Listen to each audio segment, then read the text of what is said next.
Hello everyone, आज है 12 सितंबर और आज इस वीडियो में हम बात करने जा रहे हैं जयप्रकाश एसोसिएट के बारे में। ₹7.5 का शेयर है। और देखिए, बात क्यों कर रहा हूँ मैं इसके बारे में, क्योंकि अभी भी काफ़ी लोग होंगे जो यहाँ पर गेम खेलने की कोशिश करेंगे। बात करेंगे उन सारी चीज़ों के बारे में इस वीडियो में, लेकिन उससे पहले अगर आपने अभी तक चैनल को सब्सक्राइब नहीं किया है तो प्लीज़ अभी इसे सब्सक्राइब कर लीजिए, क्योंकि आगे भी बहुत सारे वीडियोज़ हैं जो आपको काफ़ी ज़्यादा हेल्प करेंगे।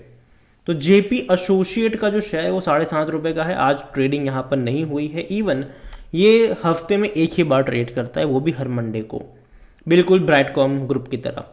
एक महीने में ये 18% गिरा है। हर रोज़ खुलता है, मतलब हर रोज़ नहीं, हर मंडे ये खुलता है और 5% का लोअर सर्किट लगाता है। लोगों को बेचने तक का मौका नहीं मिलता, क्योंकि खरीदने को कोई तैयार नहीं होता है। तो ये हमेशा देखने को मिला है कि हर मंडे को 5% का लोअर सर्किट ही यहाँ पर लगा है। 5% का लोअर सर्किट हर बार यहाँ पर।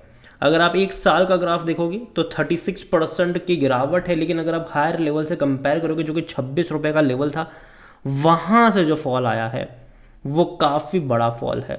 काफ़ी बड़ा फॉल है वहाँ से अगर आप देखोगे तो। और देखो, मैं क्यों कह रहा हूँ कि बीच बीच में ना कई बार लोग ऐसा भी करेंगे कि भाई साहब ₹26 से गिरकर इतना कम हो गया, चलो मैं खरीदारी कर लूँ। और लोग ऐसा करेंगे, क्योंकि अगर आप देखोगे ना तो इससे पहले भी जब ये ₹11 से गिरना शुरू हुआ था और ये ₹7 पर गया था, ठीक है, खरीदारी वापस आई थी वहां से ₹7 से। 5% का अपर सर्किट लगा रहा था ये।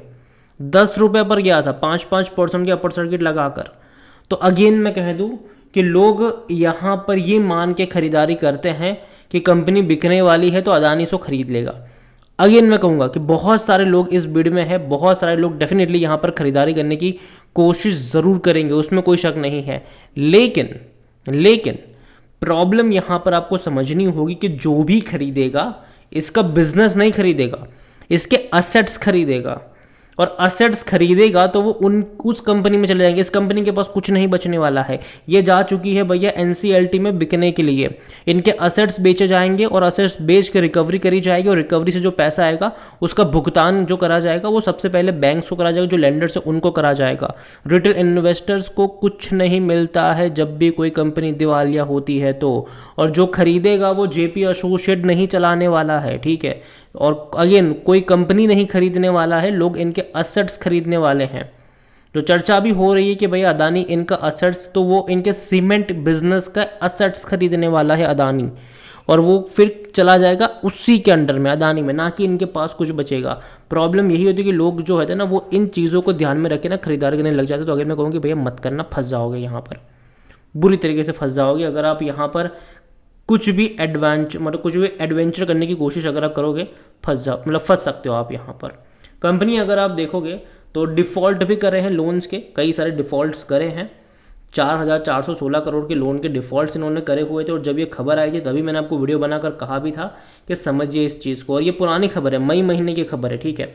तब से मैं यहाँ पर कह रहा हूँ कि मत कुछ भी करिएगा, कंपनी डिफ़ॉल्ट कर रही है। कंपनी की बोरोइंग अगर आप देखते हो यहाँ पर तो 29,805 करोड़ के आसपास की है।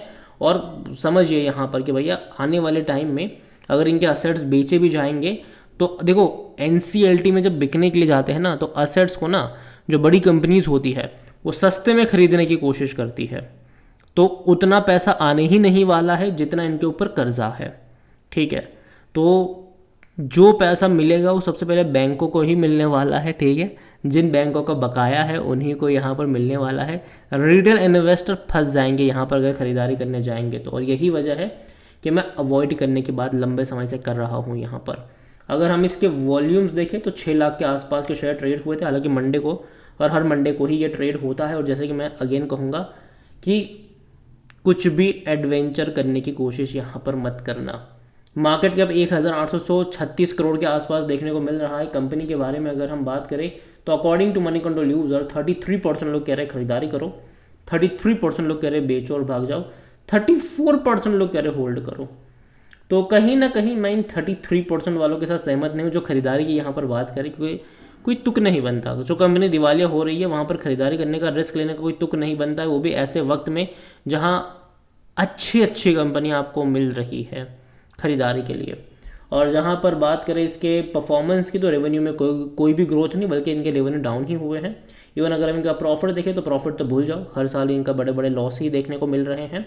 अगर हम इनका वैल्यूएशन देखेंगे पी रेशो तो वो काफ़ी नेगेटिव में है, क्योंकि कंपनी जो है वो प्रॉफिट तो कर ही नहीं रही, नुकसान ही में है और बड़ी वाली नुकसान ही में है। कोई भी एनालिस्ट खरीदारी की यहाँ पर बात नहीं कर रहा है और कोई करेगा भी नहीं।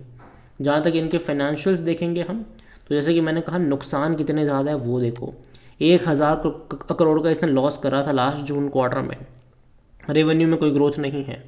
उससे पहले में भी लॉस था तकरीबन 440 करोड़, उससे पहले 475 करोड़ का लॉस था, उससे पहले 250 करोड़ का लॉस था, उससे पहले 180 करोड़ का लॉस था। तो नुकसान ही है। इवन लास्ट क्वार्टर में तो लॉस 1000 करोड़ का चला गया। और आप यहाँ से भी सोचो कि भाई साहब आप यहाँ पर जो है वो ट्रेडिंग हो ही नहीं रही है, यहाँ पर हर मंडे को ही ट्रेड हो रहा है, तो जाहिर सी बात है ऐसे शेयर्स में रिस्क लेना बहुत बड़ी जल्दबाजी होती है।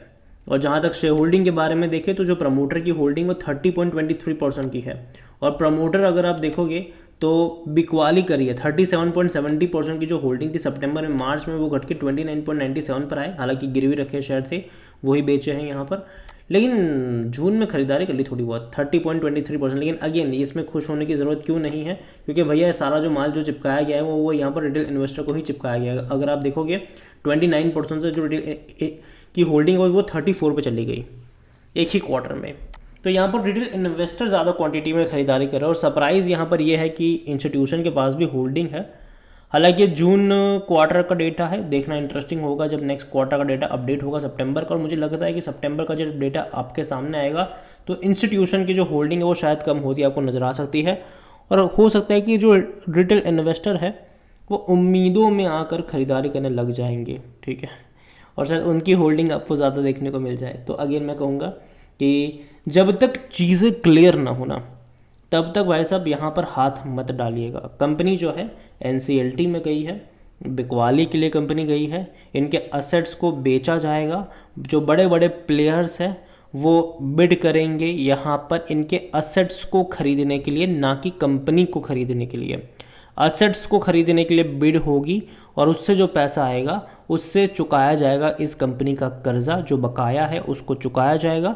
इतने भी असेट्स नहीं है इस कंपनी के पास कि भाई साहब इनका सारा बकाया चुकता हो सके, तो इवन कई लोगों का बकाया मतलब नहीं भी मिलेगा। सबसे पहले बैंकों का ही चुकाने वाले हैं यहाँ पर, तो इस चीज़ के बारे में ध्यान रखिए। और रिटेल इन्वेस्टर को भैया कुछ नहीं मिलता है, ठीक है, जब भी कोई कंपनी बर्बाद होती है रिटेल इन्वेस्टर को कुछ भी नहीं मिलता है, तो रिस्क लेने की ज़रूरत यहाँ पर नहीं है। अगेन ये मेरा पर्सनल ओपिनियन है, कोई भी इन्वेस्टमेंट एडवाइस नहीं है। और जेपी एसोसिएट को लेकर मैं इतना ही कहूँगा कि लगातार डिक्लाइन है, और देखो बीच बीच में ऐसा करेगा कि 5% का अपर सर्किट लगा दे 1-2 दिन के लिए, करेगा ऐसा बीच में, तो ये उन लोगों के लिए मौका होगा जो फंसे हुए हैं यहाँ पर एग्जिट करने का, ठीक है, ना कि एक्साइटमेंट में आकर गेम पलट जाएगा ये सब सोच के खरीदारी करने लग जाओ, मत करेगा, फंस जाओगे यहाँ पर। तो ये मेरा मानना है, बाकी मर्जी आपकी है। वीडियो को यहीं पे एंड करता हूँ, पसंद आया हो तो लाइक करें, शेयर करें, चैनल पर पहली बार आए तो प्लीज़ सब्सक्राइब करें। और जय प्रकाश एसोसिएट के बारे में आप क्या सोचते हैं वो भी आप मुझे कमेंट में लिख के बता सकते हैं। Thank you.